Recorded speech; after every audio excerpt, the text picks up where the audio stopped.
Welcome. Welcome to our community spot. Over the next couple of weeks, we're going to kind of hold community up like a jewel and just look at different facets of what makes community work and what is special about the Christian community that we have here at college and beyond. And today we're going to have a look at, I've brought some of our faculty to share their views and their ideas on one of the facets, which is the concept of belonging. What's belonging? What does it mean? And what does it look like in the Christian community? So welcome to Jasmine Lee and Kirk Paxton. Please take you can grab a microphone there as well, Kirk, if you like. The first big question is, what is belonging? What does it mean for you guys? Jazz, do you want to start? Sure. It is quite, I think, a difficult concept to sort of define. Certainly just being part of something or being a member of a group doesn't automatically mean we will experience a sense of belonging, because we can be with people, we can even be doing an activity together, but there is this deeper sense where we feel a sense of aloneness and isolation. So I think belonging is much deeper than that. And I kind of derive my understanding of belonging with how we experience belonging to God. Our God sees and hears us as we truly are, flaws and all, and he reaches out with love, mercy, compassion, even at the cost of his life, to accept us and to embrace us to himself. So I think belonging is about seeing, hearing, and embracing another as they truly are. That's a great concept, Jazz. I love that. Kirk, what are your thoughts on what belonging is? So my thoughts have been influenced by John Swinton, the disability theologian and practical theologian from the University of Aberdeen. He says inclusion is often something that we talk about, and that's a political goal, and you can actually legislate that people should be included, but you can't legislate belonging because it's a relational reality. And his litmus test is, you know you belong when you are missed. You know you belong when you're missed. That's a great one. We don't want to be missed all the time, though, do we? Part of belonging is being sort of present and a part of the community as well. There's a kind of belonging that occurs out in the community. There's a political sense of you belong to a country or a nation. There's a formal sense of belonging, but then, as you've mentioned, Jazz, there's that internal sense of that I experience this kind of belonging. How is that different to or the same as what we see in the Christian community, do you think? There are certainly some similarities. Certainly as people, we tend to come together on points of similarity, right? We experience the same sense of belonging in the church as when we're out on the football field cheering the same football team together, right? Or we're singing along to the same song that we like from the same artist. Go God. Yeah.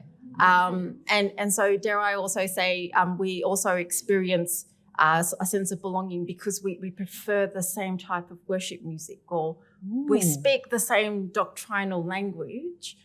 But I wonder if kind of Christian community and sense of belonging is bigger than that.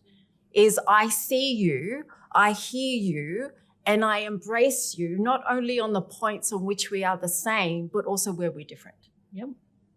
And so in Christianity, in community, it's possible for two completely opposite people, even enemies, to come together and to embrace one another with love and acceptance. And that's the radical possibility in the kingdom that I don't think exists out in the world. That's wonderful. I love that, Jazz. Now, Kirk, in your kind of work with disability theology and those sorts of things, is there a similar sense, as Jazz has mentioned, of what the Christian community can offer in terms of belonging? Or what are your reflections? Yeah, I think often out in the world there's a sense of meritocracy at play. So I remember, I'll get to disability in a minute. I remember being part of a musical in the local theatre and thinking, do I sing well enough? Do I act well enough? So, and it's funny, supporting Gerard as he tries to engage with cricket teams or the Blue Mountains Pipe Band or whatever, there's always this sense of, okay, he's not going to be able to score runs. He's not going to be able to play that drum arrangement, So often feeling out in the community, what's the basis that will sort of earn the right for you to belong? And I do feel like it's meritocracy. You've got to demonstrate something. But in the kingdom of God, of course, we all just come clothed with the merit of Christ. And so there's this, this gracious freedom that my place has been won for me by another, and it's not something that I have to earn. Thanks, Kirk. And I know sometimes within the church there can sometimes on the surface appear to be a little bit of a meritocracy in the sense that we feel like we belong when we can join the rosters, be a part of the teams, turn up for the events and all of the extra programs. How does Christian community work when you have members of your church who may not have the capacity for that kind of belonging? Yeah. I think there's a profound paradox here, I think, because in some ways belonging, you move past inclusion to belonging because you're missed, because you've contributed something. And so that's always a dangerous sort of next conclusion. But there is something true about it. You're missed because you contribute something. What I think we need to do as a church is to be more creative in realising how people contribute. And the contribution of presence, the contribution of self, they are profound things. Yeah. Thank you so much for that. Any last words, Jazz? Do you resonate with what Kirk said about that? Yeah, particularly with that last one of presence, of it's just simply that their presence.